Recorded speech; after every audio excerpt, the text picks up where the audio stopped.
Pourquoi tout le monde parle de dividendes comme si c'était magique?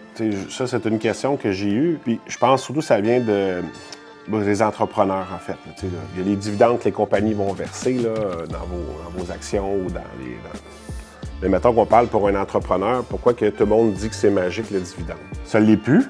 J'espère que les gens comprennent que c'est plus magique d'avoir un dividende.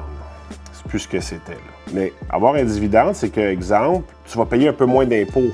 C'est moins imposable un dividende. Tu as une majoration, puis après tu as une déduction qui fait en sorte que tu payes moins d'impôts quand tu reçois un dividende.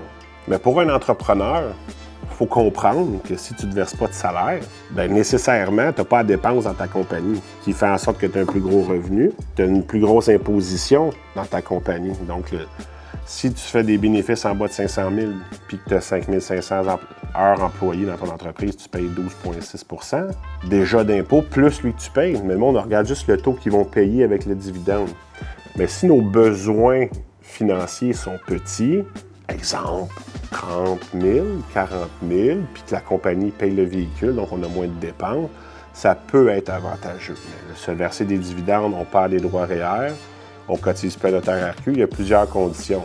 C'est correct, là, le RRQ, je trouve qu'il coûte vraiment cher, mais encore là, allez-vous être entrepreneur toute votre vie? Puis là, si vous êtes entrepreneur 10 ans que vous ne cotisez pas votre RRQ, ça fait mal sur votre rente future que vous allez avoir. Il y a plusieurs. C'est une question de choix, mais non, le dividende n'est pas magique au niveau d'une entreprise.